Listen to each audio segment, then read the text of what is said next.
ಕೂಡ ಬಿಜೆಪಿ ಖಾತೆ ತೆರೆದಿದೆ. 3 ಸ್ಥಾನಗಳಲ್ಲಿ ಗೆಲುವನ್ನು ಸಾಧಿಸಿದೆ ಅಂತ ಅಪ್ಡೇಟ್ ಬರ್ತಾ ಇದೆ. ಕೇರಳದಲ್ಲಿ ಯುಡಿಎಫ್ 98, ಎಲ್ಡಿಎಫ್ 35 ಕ್ಷೇತ್ರಗಳಲ್ಲಿ ಗೆಲುವು ಸಾಧಿಸಿದ್ದಾವೆ. ಕೇರಳಂ ಎಲೆಕ್ಷನ್ಸ್ನಲ್ಲಿ ಯುಡಿಎಫ್ ಪಾರ್ಟಿ ಜಯಭೇರಿ ಬಾರಿಸಿದೆ. ವಿಜಯೋತ್ಸವ ಕಾರ್ಯಕ್ರಮದಲ್ಲಿ ಸಚಿವ ಜಮೀರ್ ಭಾಗಿಯಾಗಿದ್ದಾರೆ.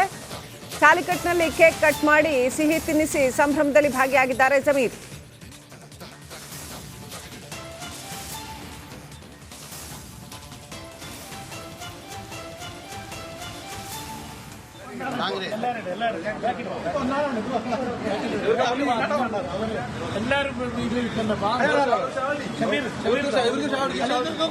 ಸ್ವೀಟ್ ಅದಕ್ಕೆ ಬರೇ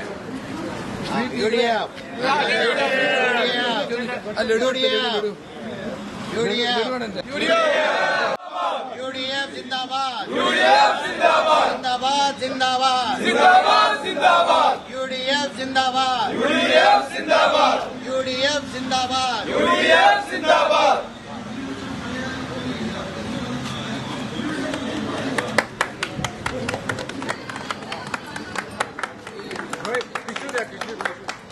ಕೇರಳದಲ್ಲಿ ಗೆಲುವು ಸಾಧಿಸಿದ ಖುಷಿಗಾಗಿ ಜಮೀರ್ ಅಹಮದ್ ಖಾನ್ ಅಲ್ಲಿ ಕ್ಯಾಲಿಕಟ್ನಲ್ಲಿ ಹೋಗಿ ಸಂಭ್ರಮಾಚರಣೆಯಲ್ಲಿ ಪಾಲ್ಗೊಂಡಿದ್ದಾರೆ. ಅಲ್ಲಿ ಸ್ನೇಹಿತರಿಗೆ ಕಾರ್ಯಕರ್ತರಿಗೆ ಸಿಹಿ ತಿನ್ನಿಸಿ ಗೆಲುವನ್ನು ಸಂಭ್ರಮಿಸಿದ್ದಾರೆ. ದಶಕಗಳ ಎಲ್ಡಿಎಫ್ ಆಡಳಿತದ ನಂತರ ಇದೀಗ ಯುಡಿಎಫ್ ಅಲ್ಲಿ ಅಧಿಕಾರಕ್ಕೆ ಬಂದಿರತಕ್ಕಂಥದ್ದು. ಆಂಟಿ ಇನ್ಕಮೆನ್ಸಿ ಬಹಳ ಕ್ಲಿಯರ್ ಆಗಿ ಇತ್ತು ಅಲ್ಲಿ.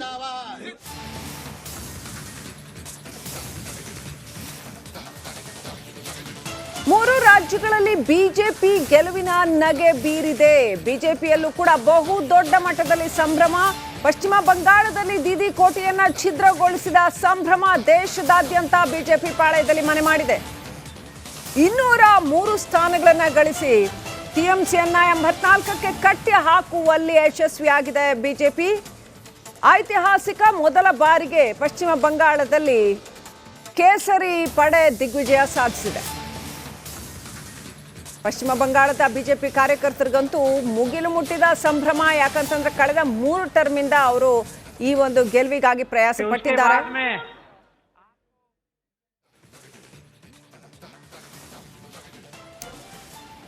ಜೆ.ಪಿ. ನಡ್ಡಾ ಎಲ್ಲರನ್ನೂ ಅಭಿನಂದಿಸ್ತಾ ಇರೋದನ್ನ ನೋಡ್ತಾ ಇದ್ದೀವಿ. ಇದು ಇನ್ನೇನು ಕೆಲವೇ ಕ್ಷಣಗಳಲ್ಲಿ ಕೇಂದ್ರ ಬಿಜೆಪಿ ಕಚೇರಿ ದೆಹಲಿ, ಇಲ್ಲಿಗೆ ಪ್ರಧಾನಿ ಮೋದಿ ಕೂಡ ಆಗಮಿಸ್ತಾರೆ.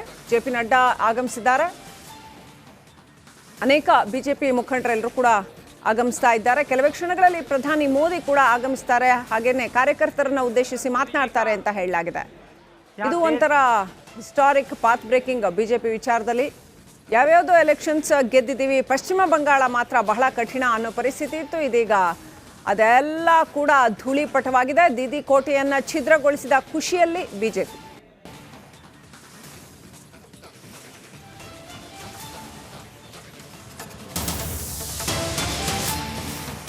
ದ್ರಾವಿಡ ನಾಡಲ್ಲಿ ಮತ್ತೊಂದೆಡೆ ಟಿವಿಕೆಗೆ ಮಹಾ ವಿಜಯ. 111 ಕ್ಷೇತ್ರಗಳಲ್ಲಿ ವಿಜಯ ಪಕ್ಷಕ್ಕೆ ಗೆಲುವು. ಸಿಂಪಲ್ ಮೆಜಾರಿಟಿಗೆ, ಸರಳ ಬಹುಮತಕ್ಕೆ ಬೇಕಾಗಿರೋದು 118. ಇನ್ನು 7 ಜನ ಬೇಕು ಅವರಿಗೆ ಸರ್ಕಾರ ರಚನೆ ಮಾಡಕ್ಕೆ. ಆದರೂ ಕೂಡ ದಳಪತಿ ಡಿಎಂಕೆಯ ಸ್ಟಾಲಿನ್ಗೆ ಚೆನ್ನಾಗಿ ಶಾಕ್ ಕೊಟ್ಟಿದ್ದಾರೆ. ಚೆನ್ನೈನ ವಿಜಯ ನಿವಾಸದಲ್ಲಿ ಸಿಕ್ಕಾಪಟ್ಟೆ ಸಂಭ್ರಮ. ಮತ್ತೊಂದೆಡೆ ಇದು ಒಂದು ರೀತಿಯಲ್ಲಿ ಇಷ್ಟೊಂದು ಬರುತ್ತಾ ಅಂತ ಯಾವ ಸಮೀಕ್ಷೆಗಳು ಕೂಡ 111 ಬರುತ್ತೆ ಅಂತ ಹೇಳಿರಲಿಲ್ಲ. 108ವರೆಗೂ ಹೋಗಬಹುದು ಅಂತ ಒಂದು ಸಮೀಕ್ಷೆ ಮಾತ್ರ, ಮತದಾನೋತ್ತರ ಸಮೀಕ್ಷೆ ಮಾತ್ರ ಹೇಳಿತ್ತು. ಇಷ್ಟೊಂದು 111ವರೆಗೂ ಹೋಗಬಹುದು ಅಂತ ಸ್ವತಃ ಅವರಿಗೂ ನಿರೀಕ್ಷೆ ಇತ್ತೋ ಇಲ್ವೋ ಗೊತ್ತಿಲ್ಲ. ಒಟ್ಟಿನಲ್ಲಿ ವಿಜಯ್ ಸುನಾಮಿ ತಮಿಳುನಾಡನ್ನ ಆವರಿಸಿದೆ. ಇದು ಯಾವ ರೀತಿಯ ಹೊಸ ಸಮೀಕರಣಗಳಿಗೆ ನಾಂದಿ ಹಾಡುತ್ತೆ ಅನ್ನೋದನ್ನ ಕಾದು ನೋಡಬೇಕಾಗಿದೆ. ಯಾರು ಸಪೋರ್ಟ್ ತಗೊಂಡು ಗೌರ್ಮೆಂಟ್ ಫಾರ್ಮ್ ಮಾಡ್ತಾರೆ? ಈಗ ಎಐಎಡಿಎಂಕೆ ಸಪೋರ್ಟ್ ತಗೋತಾರಾ ಅಥವಾ ಬೇರೆ ಇನ್ನೇನಾದರೂ ಹೊಸ ಕ್ಯಾಲ್ಕುಲೇಷನ್ ಮಾಡ್ತಾರಾ? ಏನು ಪ್ಲಾನ್ ಮಾಡ್ತಾರೆ ಅನ್ನೋದನ್ನ ಕಾದು ನೋಡಬೇಕಾಗಿದೆ. ತಮಿಳುನಾಡಿನ ರಾಜಕಾರಣ ಒಂದು ಹೊಸ ಮಗ್ಗುಲಿಗೆ ಹೊರಳಿಕೊಳ್ತಾ ಇದೆ. ಈ ಹಿಂದೆ MJR ಅಧಿಕಾರಕ್ಕೆ ಬಂದಾಗಲೂ ಕೂಡ ಈ ಥರದ್ದೇ ಒಂದು ಶಾಕ್, ಒಂದು ಸರ್ಪ್ರೈಸ್ ಎಲಿಮೆಂಟ್ ಮತ್ತು ಒಂದು ಅತ್ಯಂತ ಆಶ್ಚರ್ಯಚಕಿತತೆ ಇತ್ತು. ಅದೇ ಈಗ ಮತ್ತೆ ರಿಪೀಟ್ ಆಗಿದೆ.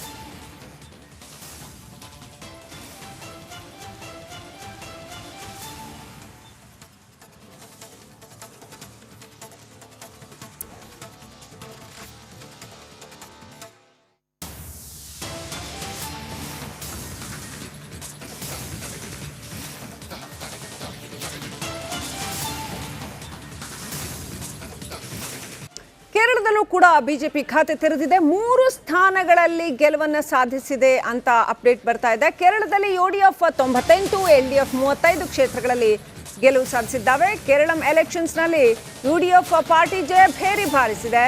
ವಿಜಯೋತ್ಸವ ಕಾರ್ಯಕ್ರಮದಲ್ಲಿ ಸಚಿವ ಜಮೀರ್ ಭಾಗಿಯಾಗಿದ್ದಾರೆ. ತಾಲಿಕಟ್ನಲ್ಲಿ ಕೇಕ್ ಕಟ್ ಮಾಡಿ ಸಿಹಿ ತಿನ್ನಿಸಿ ಸಂಭ್ರಮದಲ್ಲಿ ಭಾಗಿಯಾಗಿದ್ದಾರೆ ಜಮೀರ್.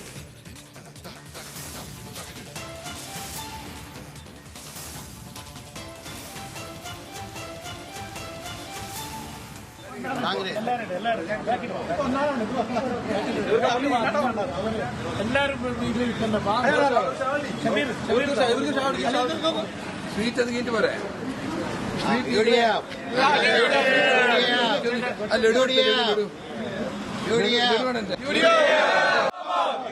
ಜಿಂದಾಬಾದ್, ಜಿಂದಾಬಾದ್ ಜಿಂದಾಬಾದ್ ಜಿಂದಾಬಾದ್, ಯುಡಿಎಫ್ ಜಿಂದಾಬಾದ್, ಯುಡಿಎಫ್ ಜಿಂದಾಬಾದ್.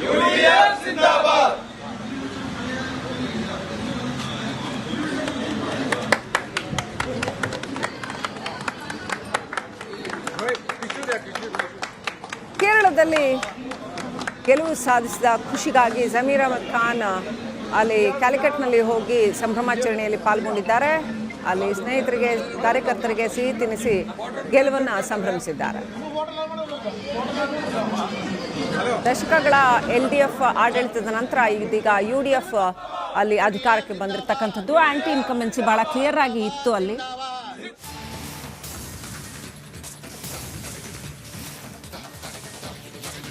ಮೂರು ರಾಜ್ಯಗಳಲ್ಲಿ ಬಿಜೆಪಿ ಗೆಲುವಿನ ನಗೆ ಬೀರಿದೆ. ಬಿಜೆಪಿಯಲ್ಲೂ ಕೂಡ ಬಹು ದೊಡ್ಡ ಮಟ್ಟದಲ್ಲಿ ಸಂಭ್ರಮ. ಪಶ್ಚಿಮ ಬಂಗಾಳದಲ್ಲಿ ದೀದಿ ಕೋಟೆಯನ್ನ ಛಿದ್ರಗೊಳಿಸಿದ ಸಂಭ್ರಮ ದೇಶದಾದ್ಯಂತ ಬಿಜೆಪಿ ಪಾಳಯದಲ್ಲಿ ಮನೆ ಮಾಡಿದೆ. 203 ಸ್ಥಾನಗಳನ್ನು ಗಳಿಸಿ ಟಿಎಂಸಿಯನ್ನ 84ಕ್ಕೆ ಕಟ್ಟಿ ಹಾಕುವಲ್ಲಿ ಯಶಸ್ವಿಯಾಗಿದೆ ಬಿಜೆಪಿ. ಐತಿಹಾಸಿಕ ಮೊದಲ ಬಾರಿಗೆ ಪಶ್ಚಿಮ ಬಂಗಾಳದಲ್ಲಿ ಕೇಸರಿ ಪಡೆ ದಿಗ್ವಿಜಯ ಸಾಧಿಸಿದೆ. ಪಶ್ಚಿಮ ಬಂಗಾಳದ ಬಿಜೆಪಿ ಕಾರ್ಯಕರ್ತರಿಗಂತೂ ಮುಗಿಲು ಮುಟ್ಟಿದ ಸಂಭ್ರಮ. ಯಾಕಂತಂದ್ರೆ ಕಳೆದ 3 ಟರ್ಮಿಂದ ಅವರು ಈ ಒಂದು ಗೆಲುವಿಗಾಗಿ ಪ್ರಯಾಸ ಪಟ್ಟಿದ್ದಾರೆ.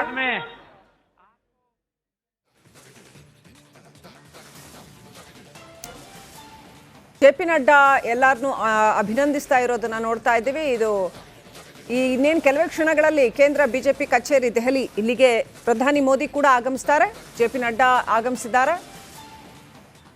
ಅನೇಕ ಬಿಜೆಪಿ ಮುಖಂಡರೆಲ್ಲರೂ ಕೂಡ ಆಗಮಿಸ್ತಾ ಇದ್ದಾರೆ. ಕೆಲವೇ ಕ್ಷಣಗಳಲ್ಲಿ ಪ್ರಧಾನಿ ಮೋದಿ ಕೂಡ ಆಗಮಿಸ್ತಾರೆ. ಹಾಗೇನೆ ಕಾರ್ಯಕರ್ತರನ್ನ ಉದ್ದೇಶಿಸಿ ಮಾತನಾಡ್ತಾರೆ ಅಂತ ಹೇಳಲಾಗಿದೆ. ಇದು ಒಂಥರ ಹಿಸ್ಟಾರಿಕ್ ಪಾತ್ ಬ್ರೇಕಿಂಗ್ ಬಿಜೆಪಿ ವಿಚಾರದಲ್ಲಿ. ಯಾವ್ಯಾವುದೋ ಎಲೆಕ್ಷನ್ಸ್ ಗೆದ್ದಿದ್ದೀವಿ, ಪಶ್ಚಿಮ ಬಂಗಾಳ ಮಾತ್ರ ಬಹಳ ಕಠಿಣ ಅನ್ನೋ ಪರಿಸ್ಥಿತಿ ಇತ್ತು. ಇದೀಗ ಅದೆಲ್ಲ ಕೂಡ ಧೂಳಿಪಟವಾಗಿದೆ. ದೀದಿ ಕೋಟೆಯನ್ನ ಛಿದ್ರಗೊಳಿಸಿದ ಖುಷಿಯಲ್ಲಿ ಬಿಜೆಪಿ.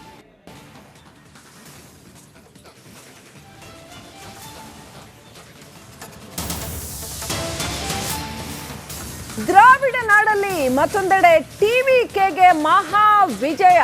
111 ಕ್ಷೇತ್ರಗಳಲ್ಲಿ ವಿಜಯ ಪಕ್ಷಕ್ಕೆ ಗೆಲುವು. ಸಿಂಪಲ್ ಮೆಜಾರಿಟಿಗೆ, ಸರಳ ಬಹುಮತಕ್ಕೆ ಬೇಕಾಗಿರೋದು 118. ಇನ್ನು 7 ಜನ ಬೇಕು ಅವರಿಗೆ ಸರ್ಕಾರ ರಚನೆ ಮಾಡಕ್ಕೆ.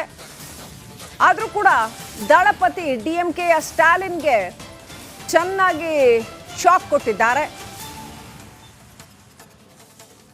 ಚೆನ್ನೈನ ವಿಜಯ ನಿವಾಸದಲ್ಲಿ ಸಿಕ್ಕಾಪಟ್ಟೆ ಸಂಭ್ರಮ. ಮತ್ತೊಂದೆಡೆ ಇದು ಒಂದು ರೀತಿಯಲ್ಲಿ ಇಷ್ಟೊಂದು ಬರುತ್ತಾ ಅಂತ ಯಾವ ಸಮೀಕ್ಷೆಗಳು ಕೂಡ 111 ಬರುತ್ತೆ ಅಂತ ಹೇಳಿರಲಿಲ್ಲ. 108ವರೆಗೂ ಹೋಗಬಹುದು ಅಂತ ಒಂದು ಸಮೀಕ್ಷೆ ಮಾತ್ರ, ಮತದಾನೋತ್ತರ ಸಮೀಕ್ಷೆ ಮಾತ್ರ ಹೇಳಿತ್ತು. ಇಷ್ಟೊಂದು 111ವರೆಗೂ ಹೋಗಬಹುದು ಅಂತ ಸ್ವತಃ ಅವರಿಗೂ ನಿರೀಕ್ಷೆ ಇತ್ತೋ ಇಲ್ವೋ ಗೊತ್ತಿಲ್ಲ. ಒಟ್ಟಿನಲ್ಲಿ ವಿಜಯ್ ಸುನಾಮಿ ತಮಿಳುನಾಡನ್ನ ಆವರಿಸಿದೆ. ಇದು ಯಾವ ರೀತಿಯ ಹೊಸ ಸಮೀಕರಣಗಳಿಗೆ ನಾಂದಿ ಹಾಡುತ್ತೆ ಅನ್ನೋದನ್ನ ಕಾದು ನೋಡಬೇಕಾಗಿದೆ.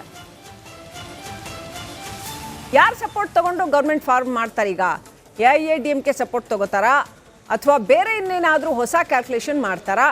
ಏನು ಪ್ಲಾನ್ ಮಾಡ್ತಾರೆ ಅನ್ನೋದನ್ನ ಕಾದು ನೋಡಬೇಕಾಗಿದೆ. ತಮಿಳುನಾಡಿನ ರಾಜಕಾರಣ ಒಂದು ಹೊಸ ಮಗ್ಗುಲಿಗೆ ಹೊರಳಿಕೊಳ್ತಾ ಇದೆ. ಈ ಹಿಂದೆ MJR ಅಧಿಕಾರಕ್ಕೆ ಬಂದಾಗಲೂ ಕೂಡ ಈ ಥರದ್ದೇ ಒಂದು ಶಾಕ್, ಒಂದು ಸರ್ಪ್ರೈಸ್ ಎಲಿಮೆಂಟ್ ಮತ್ತು ಒಂದು ಅತ್ಯಂತ ಆಶ್ಚರ್ಯಚಕಿತತೆ ಇತ್ತು. ಅದೇ ಈಗ ಮತ್ತೆ ರಿಪೀಟ್ ಆಗಿದೆ.